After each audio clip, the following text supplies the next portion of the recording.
What happens when the very foundation of your beliefs starts to crack? When the things that you were raised to accept without question suddenly don't make very much sense. Maybe you felt it. That moment when your gut just tells you something is off. But everything in you resists pulling the thread because you know if you do, the whole thing might unravel. I know that moment well. I was raised to believe certain things were absolute. Hell, sin, salvation. The idea that if you followed the rules, you were safe. And if you didn't, eternal torment was waiting. No room for debate, no space for doubt. And to be honest, I always had questions. But for a long time, I was afraid to ask them. I thought maybe I wasn't one of the chosen ones because I had these questions in the first place. And that fear kept me in line. It made me second guess my own thoughts. It made me wonder if I was broken for not being able to just believe, just have faith, like everyone else seemed to. But then life forced me to look closer. To be fair, it's not like the people around me knew what had happened. When they found out that I was sexually active, they didn't ask questions. They didn't wonder how I got there or if I was okay. They just categorized me. A sinner, a lost girl, someone they didn't want their kids hanging out with. And honestly, I needed someone to help me unravel it because at the time, even I didn't realize what had happened to me was an assault. I wasn't even conscious when it happened, but I didn't put that together until years later. And maybe I would have figured it out sooner if someone, anyone, had been curious instead of just writing me off. Maybe if someone had talked to me instead of talking about me, I wouldn't have spent so many years carrying guilt that was never mine to hold. That was the first crack. The moment that I saw how easily love could turn conditional, how quickly grace could be replaced with shame, and how when faith is built on rules instead of actual connection, people get left behind. Still, I didn't just walk away immediately, because what if they were right? That's how deep fear runs. It keeps you tethered to things that don't serve you. It makes you justify pain. It tells you the problem is you. And when you've been conditioned to believe that questioning equals rebellion, even your own intuition feels dangerous. But eventually, I had to ask, what kind of love operates through fear? Why would an all-powerful, all-knowing creator need threats to keep people in line? And if love is supposed to be unconditional, why did it come with so many conditions? I wasn't the only one asking. Right now, millions of people are in the middle of a spiritual reckoning. Church attendance is plummeting. The fastest growing religious group is none. But it's not because people have lost faith. It's because they're done with fear-based spirituality that keeps them small, ashamed, and afraid to think for themselves. At the same time, the loudest voices in religion seem more concerned with power than with actual connection to God. It's not just about personal belief anymore. It's politics. It's legislation. It's shaping entire systems. And the question is, are we willing to look at it for what it really is? Well, today our guest is Brian Recker. He's a former pastor who went through his own deep reckoning with faith. And he spent years unraveling harmful religious teachings, redefining spirituality outside of fear, and helping others reclaim their beliefs in a way that actually leads to freedom. So in this episode, you'll learn why the concept of hell might be more about control than truth, how fear-based faith blocks real spiritual growth, and what it actually means to reclaim your beliefs in a way that serves you. This show is sponsored by BetterHelp. You guys, workplace stress is killing us. 61% of people are dealing with stress levels that are way beyond normal. So if you're feeling it, you are not alone. I used to think I could just push through everything, work harder, sleep less, pretend I had it all figured out. But that approach nearly broke me. I am all about following your joy. If that voice in your head is telling you to make a change, listen to it. Maybe you are ready to quit your job. Maybe you do need to flip your whole life upside down. But either way, you need support and tools to navigate it well. And that's where therapy comes in. Modern therapy teaches you how to set boundaries without feeling guilty, how to manage anxiety before it spirals, how to make big moves from a place of strength instead of desperation. And BetterHelp has over 30,000 therapists and has helped 5 million people worldwide. And you can talk to someone from your couch. No waiting rooms, no awkward scheduling. Therapy gives you the clarity on whether that voice telling you to make a change is your intuition or just the Sunday scaries. But either way, you deserve support. As the largest online therapy provider in the world, BetterHelp can provide access to mental health professionals with a diverse variety of expertise. Unwind from work with BetterHelp. Our listeners get 10% off their first month at betterhelp.com/mindlove. That's BetterHelp, HELP.com/mindlove. Let me ask you something. How much time did you spend last week thinking about what to eat? Planning meals, making grocery lists, wandering around the store like a lost tourist. I used to waste entire Sunday afternoons on this, and it was exhausting. Then I found Hungry Root. Hungry Root fills your cart with personalized picks and plans your week of meals, getting smarter with every order. They have over 15,000 recipes to choose from each week, and most are ready in 15 minutes or less. I'm actually headed to Michigan this week, and I had my Hungry Root order delivered there. So I already know that I have meals ready and plenty of snacks for the kids without scrambling to find a grocery store. It's just handled. And what I love most is their smart cart technology. It learns what I actually like and then recommends groceries, recipes, and supplements just for me. So no more buying spinach that rots in my fridge. They screen out over 200 additives and only source high quality ingredients. The time I've gotten back has just been life-changing. So take advantage of this exclusive offer. For a limited time, get 40% off your first box, plus get a free item in every box for life. Go to hungryroot.com/mindlove and use code MINDLOVE. That's hungryroot.com/mindlove, code MINDLOVE, to get 40% off your first box and a free item of your choice for life. hungryroot.com/mindlove, code MINDLOVE. I think in that sense, it's a very human condition. I mean, I wake up every day and I can choose, and this is where like prayer and meditation is so helpful to help bring us back to that centered place of presence in the moment and with our neighbor, recognizing that, again, we're all connected, that there's a divinity in my neighbor. There is something in my neighbor that is too beautiful to die. And yet I can go through my day and just forget that sometimes, and you can take people for granted, and you can easily live into death-dealing systems that are not that are not aligned with the reality of our divinity and humanity. But to be aligned in that is, I think, what it means to enter into the mindset that Jesus was talking about when he talked about the kingdom of God, which is within us. Turn up your frequency with Mind Love. Bite-sized brain hacks for seekers, dreamers, and doers. It's time to give your mind a little love with your host, Melissa Monti. Every purposeful path begins with a moment, like a realization that the story you were living wasn't the one that you were meant to tell. For you, what moment comes to mind? Hell was a big one that I really did a deep dive into. I spent a few years really wrestling with this. That had been something that really bothered me since I was a kid, that, you know, there was so much cool stuff in Christianity. Jesus himself is such an amazing spiritual figure. You know, the parables that Jesus tells, like the prodigal son and the good Samaritan, the moral wisdom of Jesus, like the golden rule, and the law of love, things like that were just like, I mean, I couldn't shake Jesus, but like the idea that everyone who wasn't a Christian was going to burn in hell just never sat right with me. But it felt like something that I had to believe. It was a package deal. Hell came with heaven. It came with Jesus. It was just a whole part of the Christian thing. For a while, I really didn't like to think about it. And even when I was a pastor, I didn't preach on hell ever. And you don't have to. It doesn't really come up a lot. That's not the main idea in the book. And you'd think for something so all-consuming, you know, if really like the majority of people who ever lived that are wrong or going there, like there should be more real estate maybe devoted to it.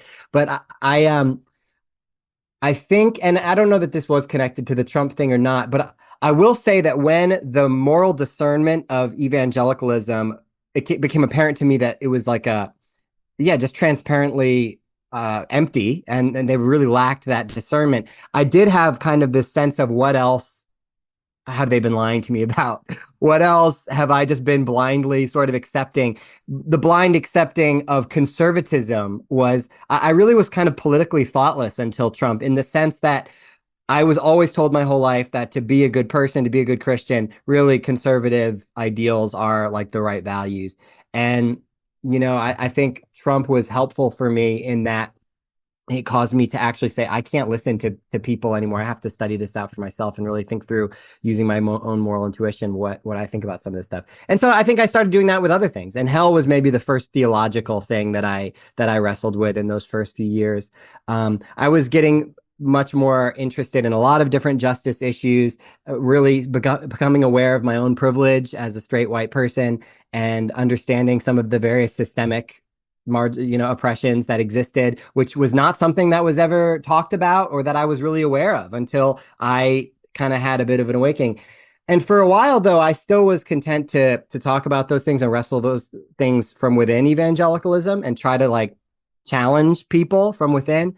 And it really wasn't until 2020 that I reached kind of a breaking point where I realized I can't be a part of this anymore at all. So when you had this awakening of your beliefs, what changed with how you view the Bible? Because you said that you still root your faith in Christianity, but what's different from what it was? A lot. When it comes to the Bible specifically, evangelicals tend to believe in something called inerrancy, which means that there's just no mistakes in the Bible. The problem with that is the Bible. There's not a single scholar that is not,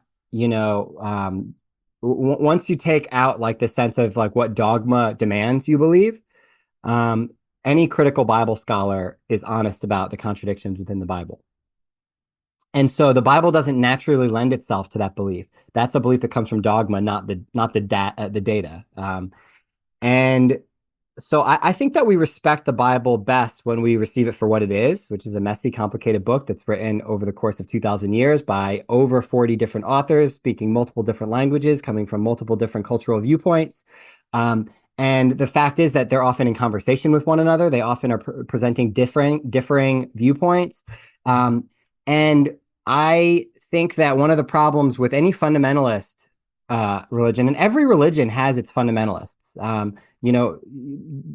Somebody was just asking me why do Jews tend to be more progressive than Christians, if they have the same Old Testament. And I pointed out, well, first of all, Jews on the whole they do tend to be more comfortable with like mystery and ambiguity, but also there are fundamentalist Jewish people as well. There's fundamentalist Muslims, there's also progressive Muslims. Every religion tends to have its fundamentalists who are more concerned with dogma and boundaries and exclusion. And then also people that realize that the whole point is love, like where it brings you is love. And so for me, the Bible, I see a progression within the Bible. I see a move towards greater openness, towards greater mercy, towards greater love and inclusion. And I think we're meant to follow a spiritual trajectory within the Bible. That's maybe the simplest way to put it. I think that you could get a lot more complicated than that, but it's a journey. And so there are points in which the Bible depicts God in ways that I don't think accurately represent who God is. But ultimately, like one of the most, in one of the last books of the Bible, the sort of most definitive statement we get is that God is love. And so I think that's where it really does take us.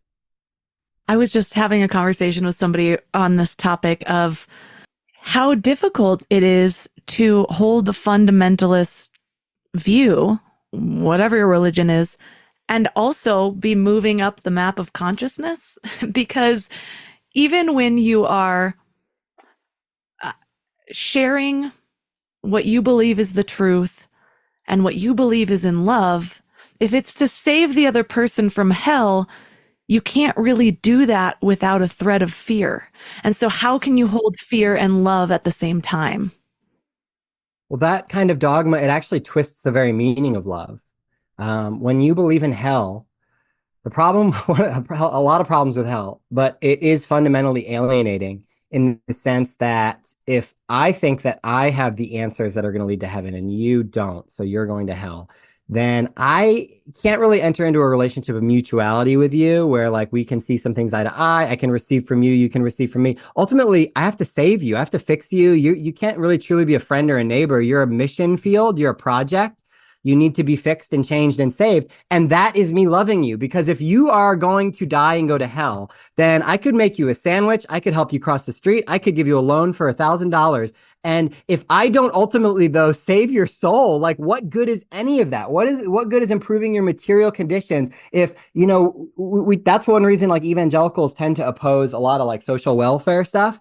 They'll often say, it's not the church's job to worry about that kind of stuff because like what good is it if we, cure poverty if all those people die and go to hell? Ultimately, there's nothing more important than that. And that then twists the meaning of love. Like you could literally, like, this is why evangelicals will sometimes, not all of them will do this. I don't want to paint with too broad a brush, but they'll hand out like a gospel tract, like go soul winning. And you'll see there's ones that are like, they look like $100 bill. And you open it and it's not a $100 bill. It's got the gospel in it, right? And so like, aha, got you. You open it and it's like, this is the real valuable thing is this good news of Jesus Christ, right? And like, so homeless people will find this and like, what a cruel trick to like think that you're finding money and they're like passing it out to poor people. It's like, no, we're giving you the truly valuable thing. So this is true love is trying to save your soul. And this is why it can justify incredible cruelty. I mean, parents have disowned their queer children. They won't go to their gay weddings. They cut them out entirely. And they can call that love because they might say, I could go to your wedding, but like if I affirm your sin, that only leads to you going to hell, then I haven't really loved you. Actually, the more loving thing is for me to point out your sin and to refuse to assent to it, to try to provoke you towards repentance and change. And that's what true love is.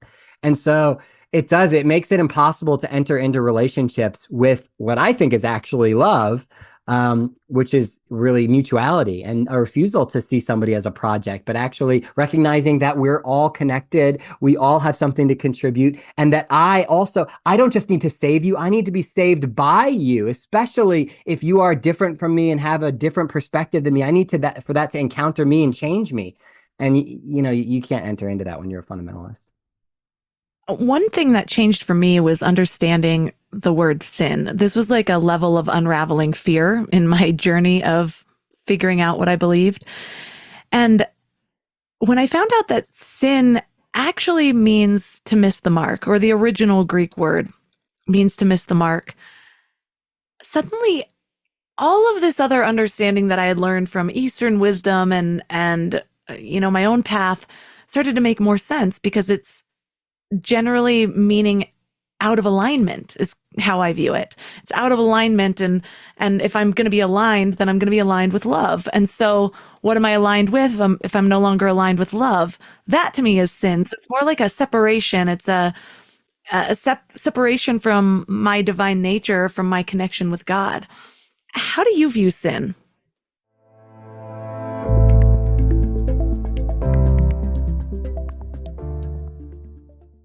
How do you view sin? Man, I really like what you just said. I do. I see it very similarly. It's definitely not just individual, moral actions like cussing, especially when they're not rooted in harm. I think so. Yeah, like you said, the word means missing the mark, and I like to think about that in a sense of like missing the whole point of life, which is loving connection. And when we're living, like you said, not in alignment with that, when we're, Paul Tillich is a Christian theologian. He said sin is estrangement or alienation from, like you just said, from yourself, from your neighbor, and from the ground of being, or God. And so living outside of that. And I think in that sense, it's a very human condition. I mean, I wake up every day and I can choose.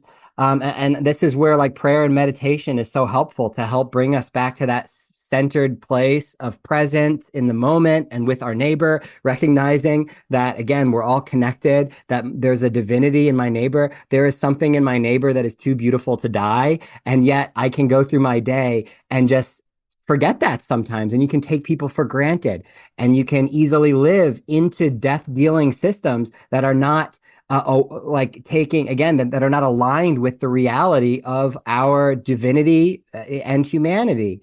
But to be aligned in that is, I think, what it means to enter into the mindset that Jesus was talking about when he talked about the kingdom of God, which is within us. And so, yeah, I really liked how you described that. that sense of alienation, which we is a battle like all day, every day. Like with my kids, sometimes I'm distracted and I can speak to them in a tone that is not in line with what life is all about. It's not leading me into greater levels of connection. Versus I can stop and I can pause and I can remember this person in front of me, the love that's there, and I can sort of turn myself on and like recognize that and bring myself into alignment with that. Um, and so yeah, that's how I kind of see sin as well. If you could redefine faith in a way that aligns with your current beliefs, how would you describe it? So, the classic formulation that you've probably heard if you're a Christian is that we're saved by grace through faith. Um, and for a little while, I wrestled with that. Like, do I still believe that? And I do. Um, but I don't quite think about it the same way. For Christians, in kind of a Protestant, more conservative tradition, when they say you're saved by grace through faith, what they mean is that you're saved by believing the right set of doctrines. So faith means believing that Jesus was God and died on the cross for your sins, so that paid your sin debt, and that when you believe that by faith, then the debt of sin that you owe God is placed on Jesus's account, and therefore Jesus is punished, so you don't have to be punished, so that you don't have to go to hell when you die. You, by grace, are saved. In other words, you didn't do any works. You just believe in Jesus's finished work, and you receive that by faith. And faith in that sense means believing those set of doctrines about Jesus's divinity and death, et cetera, et cetera. And so I don't believe that. I don't believe in that model of the cross or of what Jesus did or what it means to have faith in Jesus. But rather, for me, the grace of Christianity that I think is one of the most beautiful doctrines, really, that the Christian faith offers is the idea that you don't have to do anything to be loved. Not anything at all. It's pure grace. You are born into belovedness. God is with you and always has been. Psalm 139 says that this knowledge is too wonderful for me. God is before us and behind us and places God's hand upon us from before our birth, that God has been with you and God's love has always been with you. The psalmist writes that if I ascend into heaven, God's there. If I descend into death, into Sheol, into the grave, then still your love is there with me.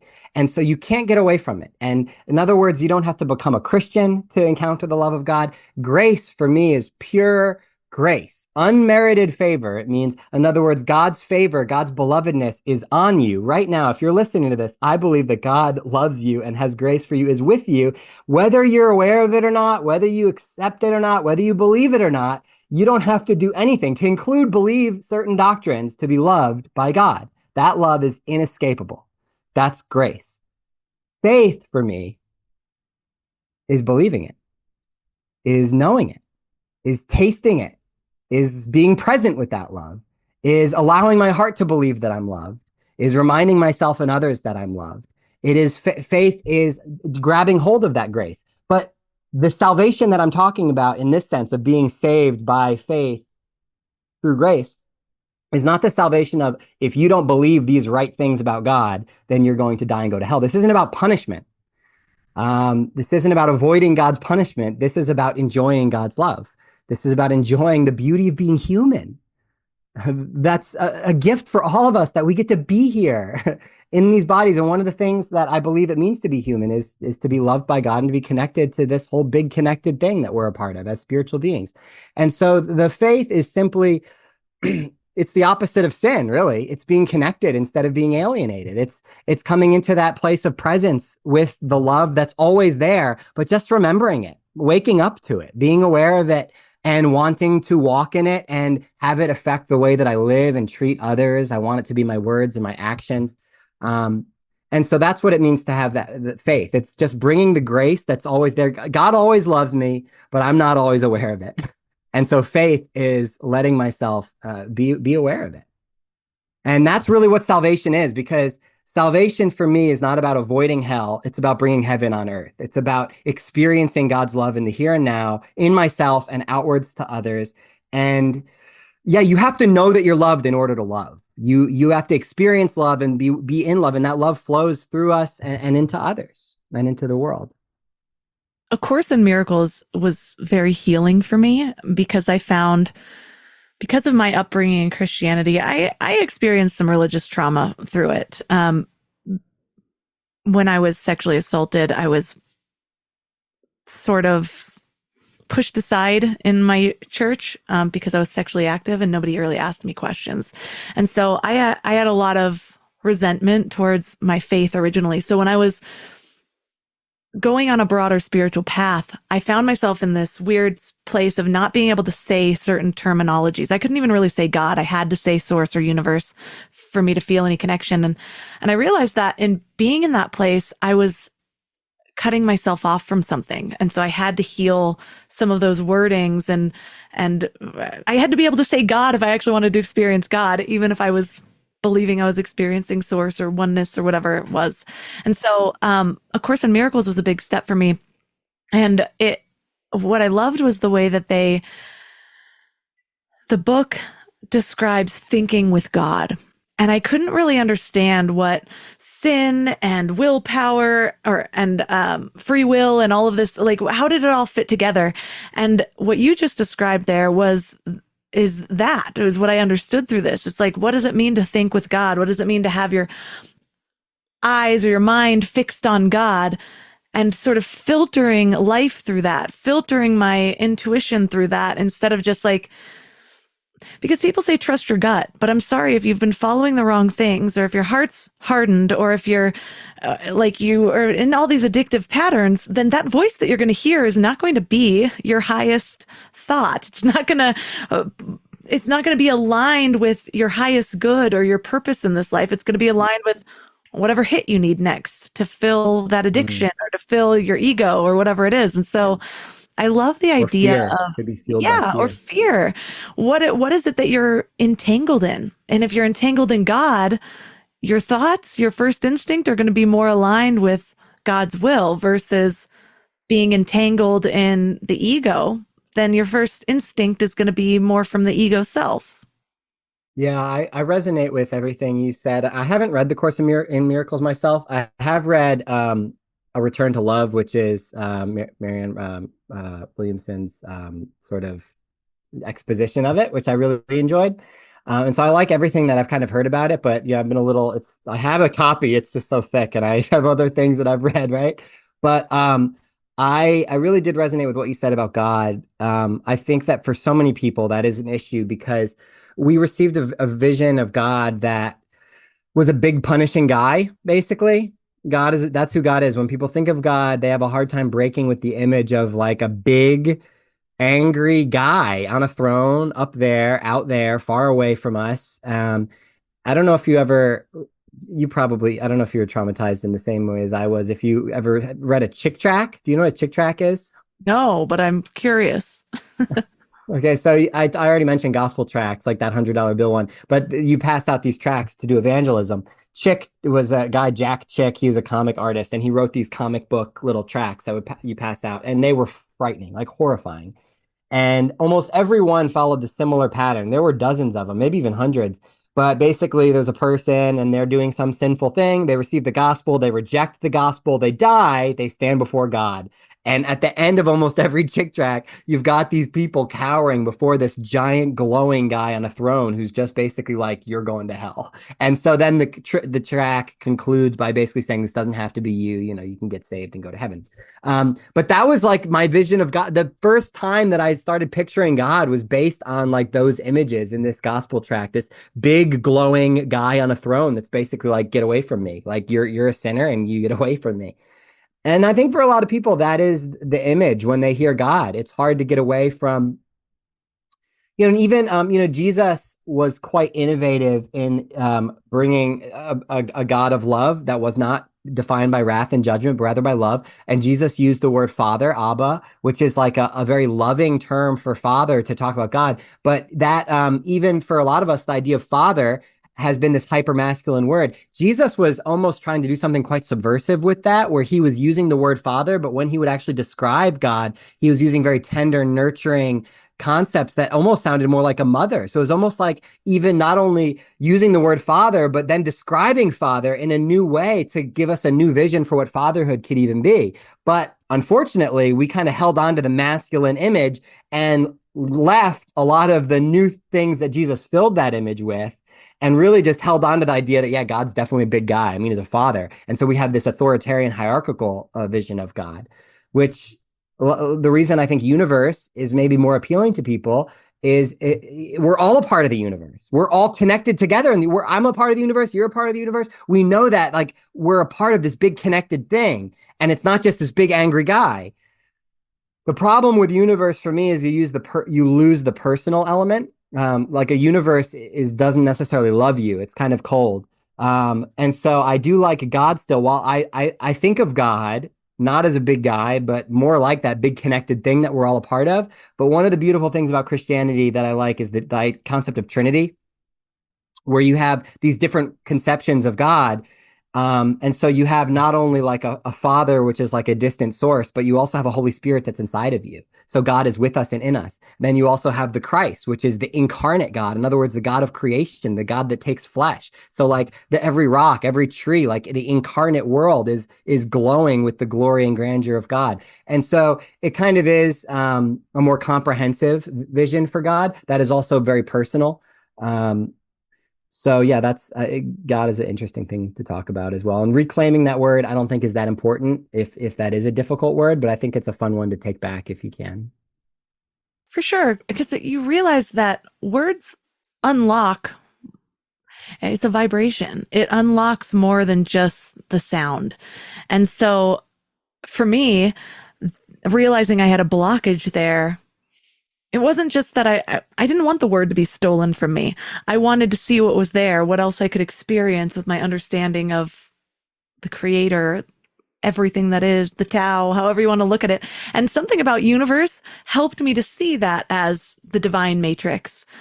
What I've learned from Ram Dass, how he describes the Tao and all that is, that was also a key part in me understanding the role of God. But the Trinity is an interesting one because the word Trinity never actually appears in the Bible, and it was developed later by the early church rather than being explicitly stated in Scripture. How do you reconcile that? So I don't know if I reconcile it as much as I'm pretty comfortable with mystery, and I don't like formulations. I'm pretty opposed to what's known as systematic theology. There's different kind of theological disciplines. Systematic theology is when you go through each category, like a theology of God, a theology of the cross, a theology of Jesus, the Holy Spirit, and you kind of like formulate how each category works, and then it's supposed to all fit together into like one clean system.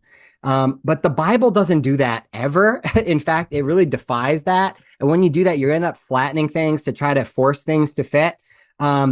And so a lot of those initial formulations, like Christ's dual natures and the Trinity, I think that those conversations are really, really important. And I think that wrestling with, man, there are elements of like Christ's humanity and yet divinity in the Bible. What do we do with that? Let's wrestle with that. I love the conversation. I love the wrestle. What I don't love is when they have to decide, okay, this is exactly how it works. We figured it out. Here's the theological formulation. And if you depart from that, you're a heretic and, we'll probably kill you. That I didn't like. And they did that with the Trinity as well. And so, yeah, it's like, wow, the Bible seems to talk about Jesus like Jesus is God. The Bible talks about like this Father that's God, the God of Jesus. That doesn't make sense. And then the Holy Spirit is God, and Jesus is talking about the Holy Spirit and separate from the Father, which is also God. So, yeah, it never lays out a systematic approach. It doesn't formulate it for us.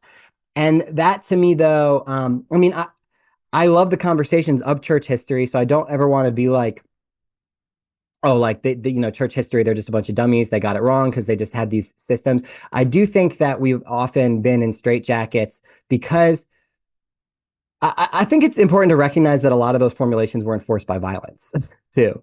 And that like there wasn't a freedom of thought after some of these councils. It was like, hey, we came up with the decision, and if you don't abide by that decision, like you can see your way out, and there's we've got some swords waiting for you. And so I don't think that's the best way to keep open like a conversation and curiosity.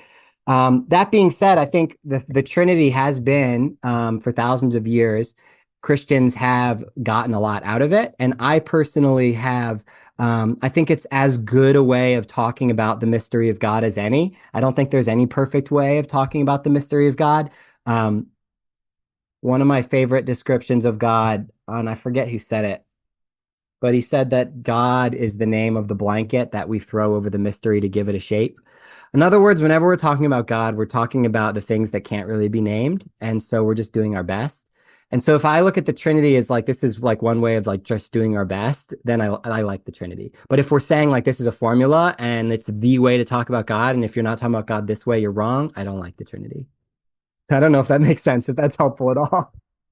It does, but I think it's at the point of understanding, as we've been talking about, where I believe scripture is meant to unlock something in you, to change something in you. And I think that we don't get that depth of meaning when we are limiting it to literal.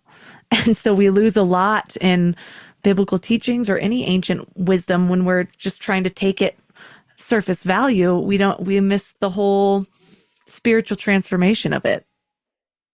Yeah, I mean, people do the exact same thing with the divinity of Jesus. I mean, I think it's beautiful that it's never spelled out in a super clear way. It leaves room. Like he could just announce that I'm God, and he just doesn't do that. He refuses to do that.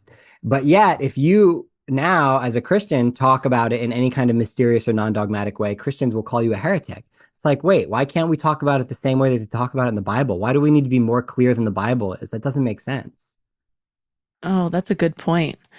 And there's other stories like you wrote about in your blog, how the flood is a brutal story that didn't really happen. So why is it in the Bible? Give us that example so that people might understand why things that may not have happened are in the Bible. Yes. So I wrote about that one as kind of a typical story where, because I argue mostly with conservative Christians, but occasionally I'll find myself confronted by like a pushy atheist who's just like, why would you believe any of this crap? There's so much like violence and horrible stuff in the Bible. Like this is all just throw it away, right?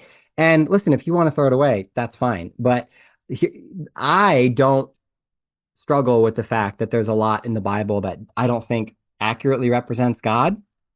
I think the flood is a good example of one of those stories that's pushing us forward in our consciousness. I think the Bible, I like to think about evolution a lot. Like we're all a part of this big evolving story of humanity and the universe.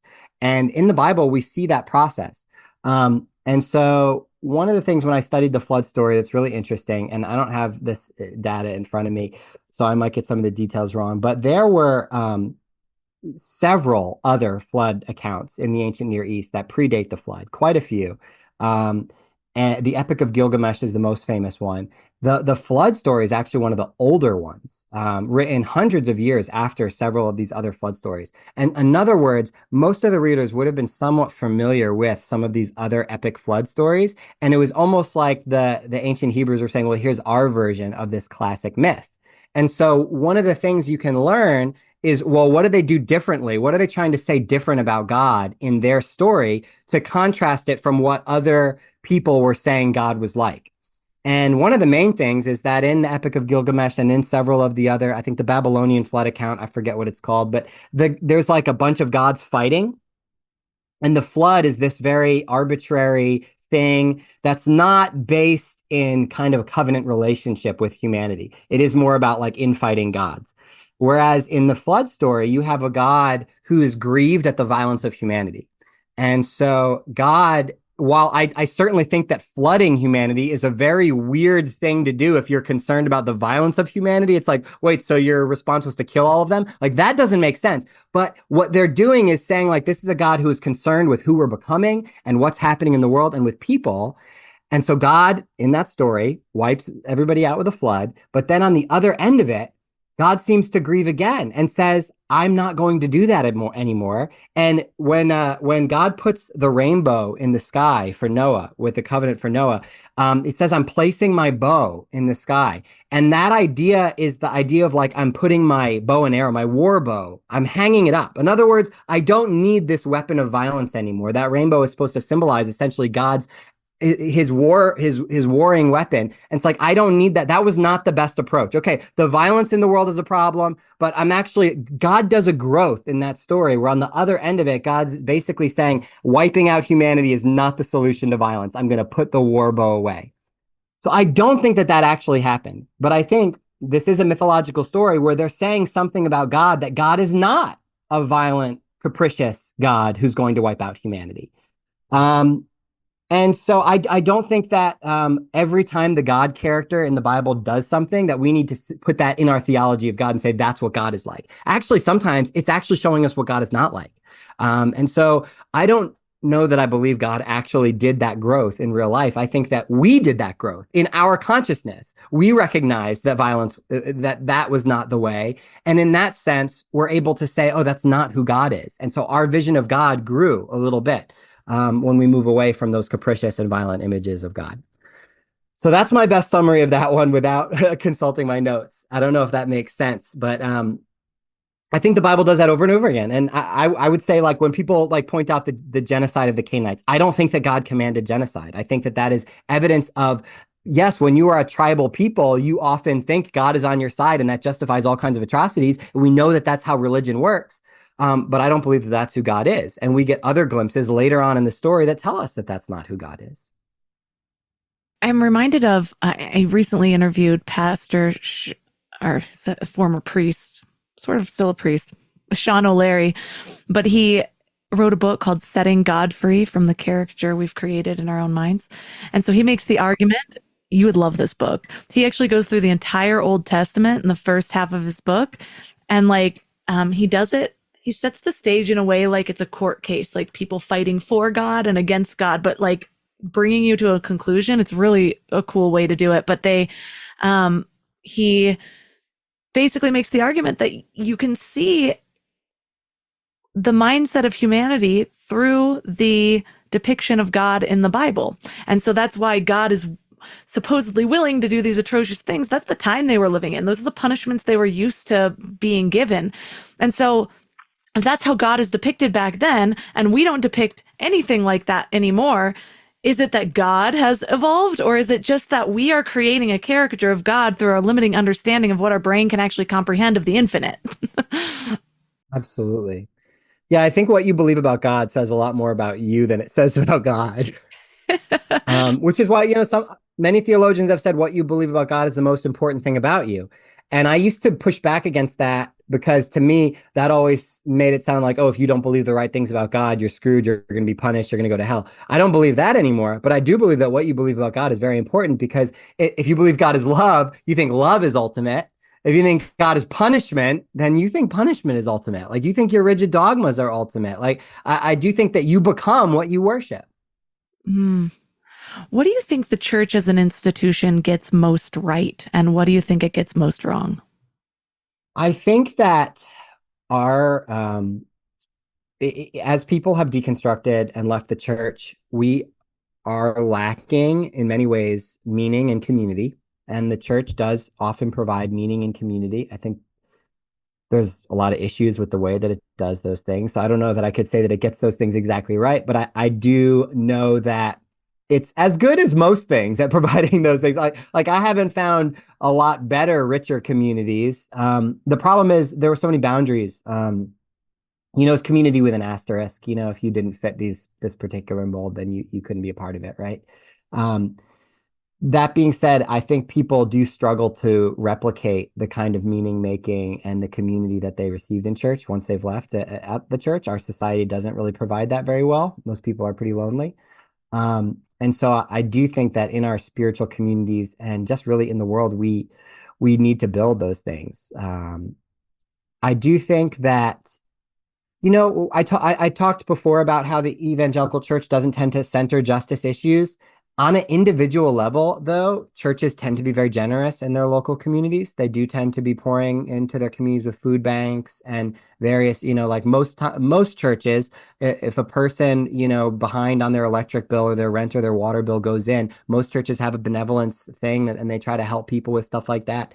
I hate that the church is often then filled with people who don't want our government to be better at providing those things because I think they like the fact that it has to go through them. Um, but I think the impulse for generosity is good. I would love to see churches, though, see themselves more as mutual aid societies for their members, where there was more of a sharing of resources like we see in the early church in the book of Acts, as well as community centers for community organizing. Because again, like we are all very individualistic in our society. We're all pretty cut off from one another. And a lot of us, we feel like our society's not doing the right thing, but we don't have the means to get, power together to make meaningful change. And I think the church could be more of that. I don't think many churches are doing that well. I do know some progressive churches that are doing that well. Um, I guess it depends. Yeah, like there's so many different kinds of churches too. Like some churches do that kind of stuff really well. The conservative evangelical church does not do that well at all. Have you had any spiritual encounters that have either confirmed or challenged your beliefs? Yeah. So I had a pretty intense mystical experience, where I would say it clarified rather than confirmed. It did clarify things, and it did feel like I was going in the right direction. And at that point, I was pretty well into my deconstruction already, certainly. I I had already let go of, exclusionary sort of religion, but I just felt a very deep, it just brought it home to me. I felt very much connected to the earth, to every creature. I was walking around outside and I kind of felt the history of what I was a part of, that it was inside of me, that it was all part of one big connected thing. It's kind of like hard to even put into words because when you say it out loud, it all sounds kind of obvious and trite, but like I felt it very profoundly in my body during that time. And I also felt a real peace about death during that time because I was breathing air that I knew contained molecules that had like pieces of people that had been around centuries earlier. And I was thinking about the fact that I was the culmination of all the people that came before me. And I'm going to have people that come after me. And I'm going to go back, whether through my actual like biological, future, through my children, or whether through the dirt that I go into, like we're all a part of this forever. And in that moment, it felt very beautiful and clear and profound. And it felt like God to me that I was a part of that I was a part of God. Um, so that was really powerful. And one of the cool things that happened during that time, because none of that feels very specifically Christian, it just felt very true and very human and universal. But it did also, I kind of just saw like, yeah, Jesus was basically saying that same thing. Like it just seemed really clear to me that Jesus wasn't trying to like give us a new dogma, a new straitjacket, a new way of gatekeeping the divine and saying it's only through our way, but actually that Jesus was pushing us in this same direction towards universal connection. And after that was when I actually started blogging more consistently because I felt like compelled to write about how I see these spiritual principles that I think are pretty universal, amongst, like you even see Bob talking about in his work, in his mystical work, which is like across religions. But I feel like there's not a lot of people really pressing into the ministry of Jesus and showing how we see all these similar themes. And so I started writing more about that after that experience.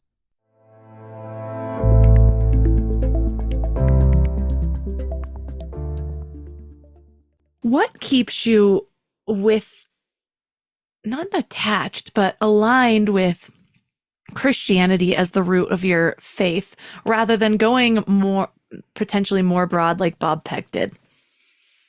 So Christianity is my mother tongue. I think there's a lot of beautiful spiritual truths out there, and there's been a lot of amazing spiritual teachers. I do think that we can often do more when we're anchored in one particular tradition. We can just go deeper, and we can speak to people in a specific language that is contextual because we're just contextual people. We need context to make sense of things. So I think of Christianity a little bit as a language to talk about spirituality, and you can talk about it in different languages.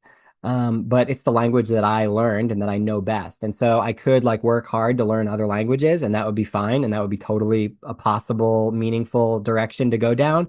But I don't know if it's laziness or if it's purpose or what, but I feel compelled to continue to go deeper in the tradition that I've already been in and stick with that language that I've been speaking. I've studied the Bible my whole life. Um, and so I've enjoyed, yeah, I think, okay, there's a stubbornness too. Like, I hate the fact that Christianity tends to be represented by some of the worst people. And I don't like that they get to define who Jesus is for people, because I think they're really misrepresenting Jesus. I won't say that they're not Christians. This is actually something I've been thinking about a lot, because, every time I go online and critique something that Christian nationalists are doing, whether it's banning trans people or whatever the case, a lot of people will come in and say, these are not true Christians.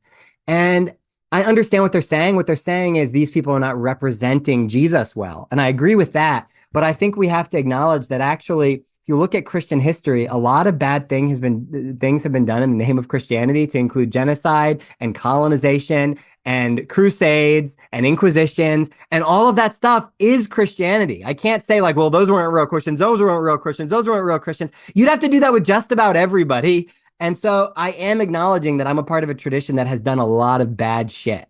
And there has been good shit along the way as well. But ultimately, I think that's all of us in humanity. All of us are a part of a long tradition of a lot of bad shit being done.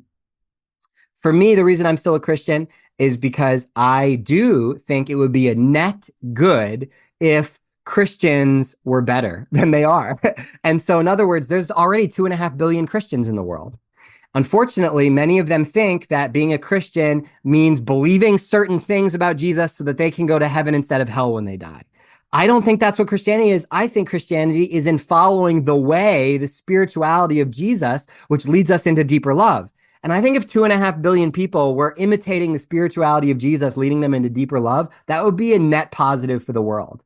And so I see my mission as speaking about Jesus from within the context of Christianity, because I want Christians to be better at imitating Jesus. And if in my lifetime, Christians were less focused on the afterlife and more focused on loving well in this life, and if I had any small piece to do with that, I would say that would be a life well spent. And so in some ways, I'm finding a lot of purpose and mission in trying to push on Christians to actually, let's represent Jesus better. And so, that's why I guess I'm still a Christian. I don't have to be. I'm not a Christian because I have to be, in order to avoid any kind of punishment, or because this spirituality is better than other spiritualities. But because I think it's a beautiful pathway. Following Jesus is a beautiful thing. And I don't know. Does that answer that question? Does that make sense? What do you think about that? I really appreciate it, because I believe that there are many paths to God. And I believe that it would be impossible to find one story that moves everyone. We all have different life experiences. We all have different belief systems. We all have different traumas. And so different things are going to move each of us. And if we really believe that God is infinite, of course he would create he, she, I have a hard time genderizing God. Of course, God would create multiple paths to reach the most amount of people. Otherwise, you're limiting that energy. You're limiting. So I appreciate that you still, because so many people are like, well, now I'm understanding more about this. And so I'm going to they let go of too much, maybe. Whereas I also think that there's a lot of beauty in realizing you're probably going to move more people by keeping that title, by keeping your alignment to Christianity. Because the moment that you say, well, no, I had this awakening and now this is not it, then you're an adversary to a lot of people that might be on the brink of expanding their mind just a little bit for a deeper understanding. But when you say, right. Even when I'm recommending books, because I have a lot of people, since I talk about this a lot, people are like, well, what book do you recommend? And depending on where they're at will depend on if I recommend Marcus Borg, who still considers himself a Christian despite expanding his mindset about what Jesus was really teaching, versus Bart D. Ehrman, who started as a devout Christian, and then through his understanding kind of gave it all up. And so I'm like, I even meet people where they are depending on which books I'm recommending to them.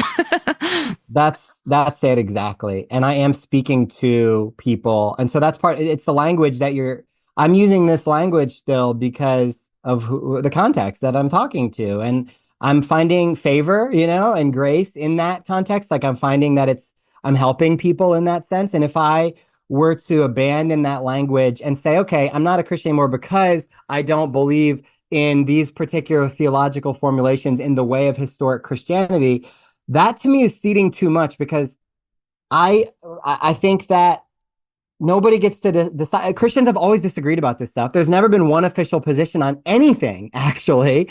And why should I leave it to somebody else to determine whether I'm a Christian or not? So yeah, labels in some ways don't matter, but you're right. If somebody was going to read my book that's coming out, knowing that I'm a Christian might help. It might hurt. It might not. It'll make it not the right book for some people, but for other people, the people that I'm hoping to really help move past some of these particular images and ways of being, I think it's still a good idea. It's more than strategy, though. I mean, I'm also a Christian because I'm part of a Christian community. That's another thing that makes me a Christian is I'm a part of a church. And so I'm a part of a worshiping community of Christians. And so that's another way that you could define it. What you were saying, I was pulling up a quote from Pierre Teilhard de Chardin. One of my favorite quotes, what you were just saying reminded me of, I'm just going to read it. He says, remain true to yourself, but move ever upward towards greater consciousness and greater love. At the summit, you will find yourself united with all those who from every direction have made the same ascent, for everything that rises must converge. And so I believe that as well, that, man, if you're growing in love, like whichever direction you're coming from, I ultimately do think we're going to the same place. Yeah, I see hell as a place that we end up in our minds, and you can just see when people are living in hell. I know many people in my life that I don't even need a conversation with them to tell that they're still in hell. So I'm curious though, with your new more expansive understanding, what do you see in the afterlife? Yeah, I don't. I have no idea. Yeah, I don't. I know that it's not punishment. That doesn't make any sense. Um, I think I think probably, if I'm honest, I believe that whatever happens to any of us happens to all of us. I don't know that I think that there's different things that happen to different people. I don't feel dogmatic about that. I think there could be more mystery than I'm aware of, but I think probably we're all headed to the same thing. And I know at the very least that we will all continue to be a part of the big connected thing that we're a part of right now in a different form. I think where Christians struggle is it's been ingrained in us since we were very young to value the continuing of our specific individual personalities.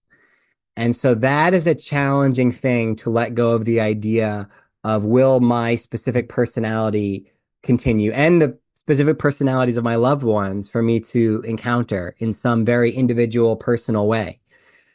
And I am quite agnostic about that. And that's really the most important question I think that people are asking is like, in heaven, I do think that every image that we get in the Bible of heaven is very much a metaphor. I'm a universalist in the sense that I believe we will all return to love. I just don't know if that includes a new version of my individual personality in some glorified state or not, or if that's just a metaphorical way of returning to the love of God. So yeah, I don't know that the Bible's clear about that or that I could be clear about that. What I do have is peace about it because I've been convinced of the love of God and that what we're a part of matters, what we're a part of right now matters. My connection to you, to the earth, to this whole thing matters, and it'll always matter, even if it changes. And I do trust in God, for lack of a better word. I have faith in the love of God that continues beyond death, whatever that looks like. I don't need to fear it. And so I think I'm at peace with that. And that was a little difficult at first when I started to wrestle with like if there's no hell and what do I believe about heaven and if I don't believe in these rigid dogmatic ways of thinking. I at first was very scared about the idea of my personality ending. If that's the case. And I don't know that that's the case. Again, I would say I'm agnostic about that. But I know that now I don't think it matters to me that much one way or the other. Um, I have a piece that I'll be a part of God regardless, whatever that looks like. Um, so I don't know. That's probably not the comforting answer that some people were maybe hoping for, but I actually find it very comforting that finally someone is admitting that we don't know what the F is going on. Like yeah, so many no, people want to be totally. so sure. My belief is I think we reincarnate until our soul is ready for oneness. And so that's why I think that's why there's people that are at such different levels of this incarnation where some of them are damn near enlightened and other ones are you can see hell written on their face. They probably have a few more lifetimes to go to have these realizations. And to me, that is one of the motivations to experience God and love as purely as possible is because it's the ascension of my consciousness. But do I know that for sure? No. I've taken a lot of Yeah, I think pieces if from anybody tells you they know Eastern, for sure Western. what happens when you die, they're selling something, man. They're not. Yes. And here's the reason I love what I was able. It's interesting because my releasing hell allowed me to release certainty about all of that because I realized that the only reason you needed certainty was because you certainly didn't want to fucking go there. And so there's a sense in which hell demands certainty because it's so extreme, so horrific.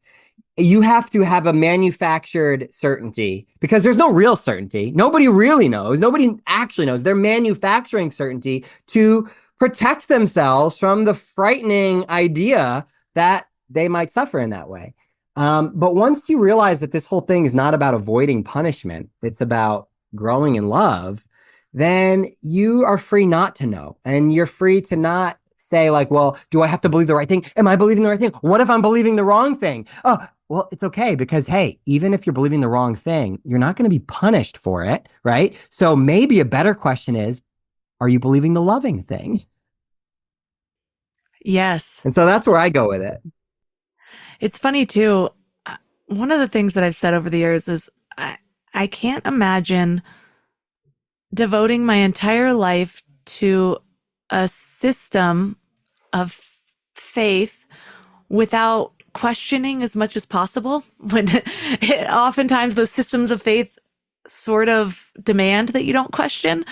But I'm like, everything else you question all around it to kind of figure out what you believe in. A lot of people don't even realize that their visualizations of hell come more from Dante's Inferno and a book called The Vision of Tundale that were like written in the 1100s.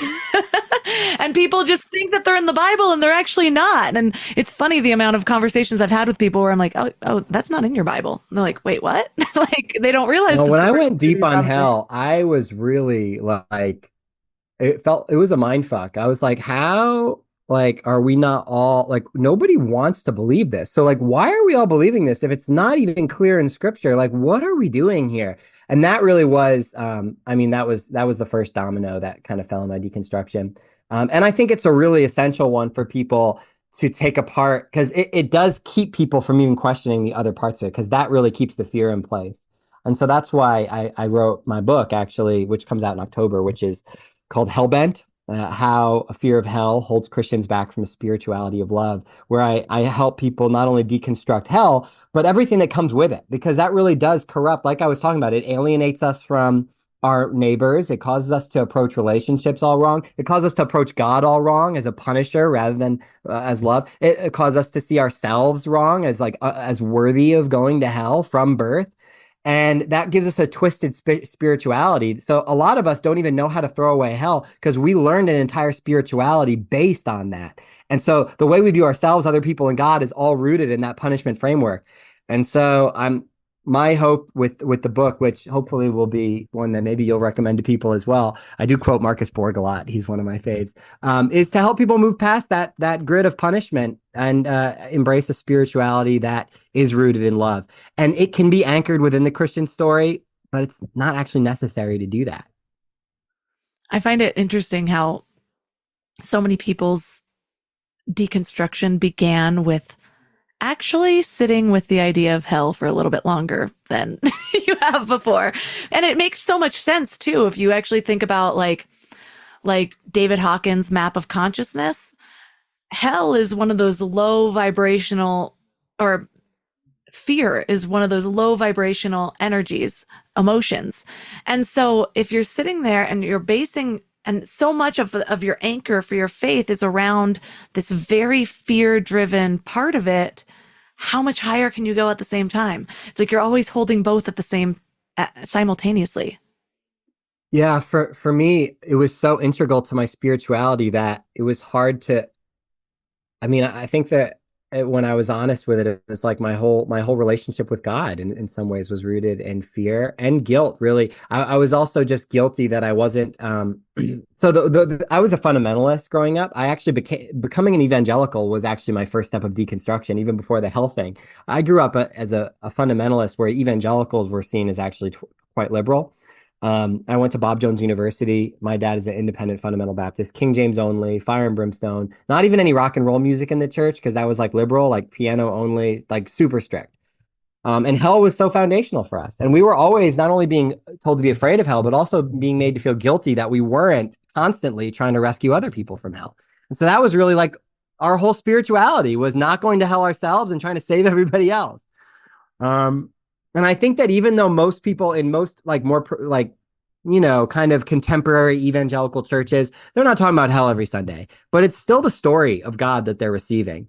And it is this very black and white thing where it's in the background. And as soon as you question it and say, hey, maybe that's not what it's about, the whole story doesn't make sense. And what they'll often say is, if there's no hell, then why does any of it matter? Why did Jesus die? What's the point of Jesus? Why even be a Christian if there's no hell? In other words, it's not about the positive spirituality that's coming from their walk with Jesus. It really is about avoiding this bad thing.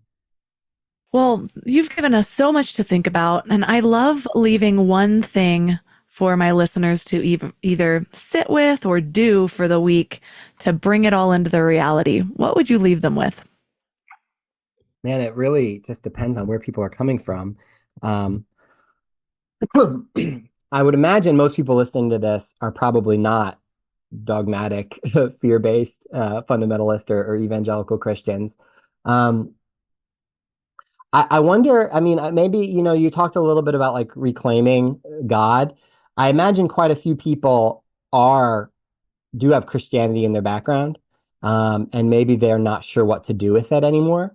Um, Maybe they left it, or maybe they're still in it, but they're just trying to figure out, can I still be a Christian and be open-hearted in the ways that I feel?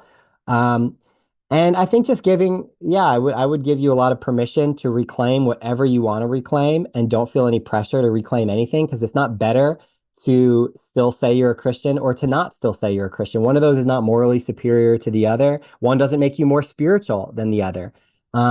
That being said, I think that there could be more power in reclaiming some of those things than we've thought about. Like when you decided to hold on to God because it did in fact do something for you.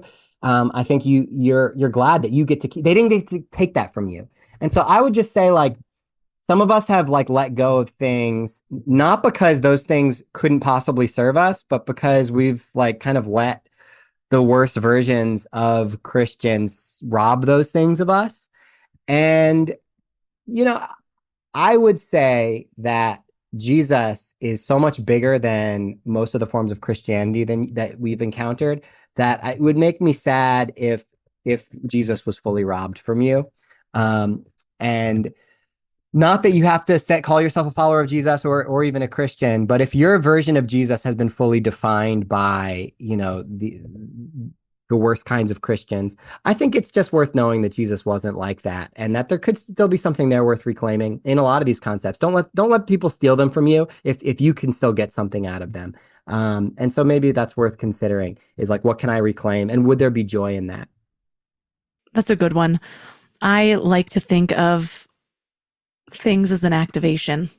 And when I decided that words can be activations, then I also decided that no one's ever going to take a word from me through connotation. I was just going to redefine them in whatever way is most helpful to me in my life and my path. So thank you so much for that. And for listeners that are interested in following along, I know you share so many good things on social media. Where can they find you online? So my Instagram is at BE Recker, Recker.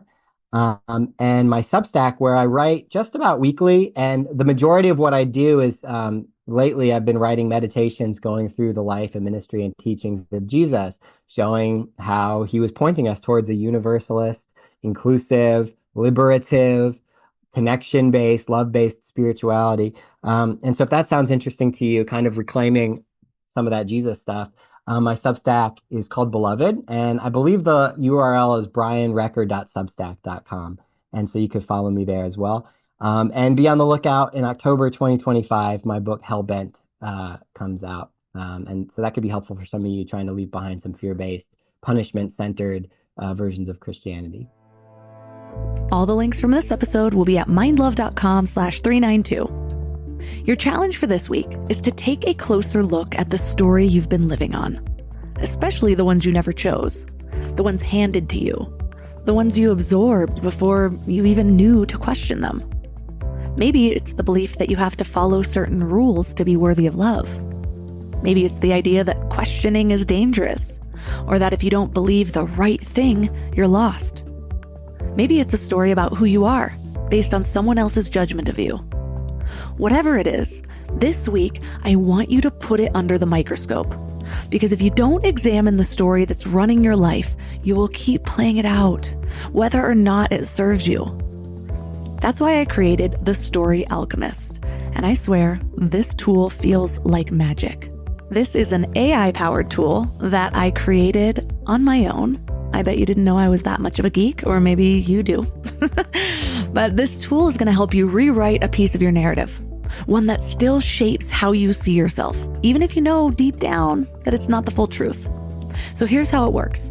You're going to answer a few quick questions about your experience and how you want to feel, and my AI tool will craft a personalized reframe. It's a new, more empowering way to see this part of your story, and you'll walk away with a shift in perspective that helps you move forward with clarity and confidence. So it's not about pretending your past didn't happen, but it is about reclaiming your truth in a way that moves you forward. So this week, pick one belief you've been carrying that you never chose and run it through the Story Alchemist and see what shifts. You can find this free tool at mindlove.com/reframe. That's mindlove.com/reframe. I'll give you some thought starters on this belief to run through the system. Maybe it's a religious belief that was drilled into you. Maybe it's an identity that someone else placed on you. Maybe it's an old fear that's been quietly shaping your life. So give it a try and let me know what comes up for you. Again, mindlove.com/reframe. I'm actually really giddy for you to try this because everyone that's tried it so far is like, oh my goodness, this feels like magic. And for those of you who feel called to share their story, this is a really great first step. And practicing this is going to give you this superpower throughout your life, because when things happen, you're going to start experiencing them differently because your brain will start automatically reframing for you. And I'll leave it at that. And that's all for today. Find me on Instagram at mindlovemelissa. And thanks for giving your mind a little love today, and I'll see you next week. Thanks for tuning into Your Higher Frequency with Mind Love. Head to mindlove.com for a free gift to keep your vibes up until next week.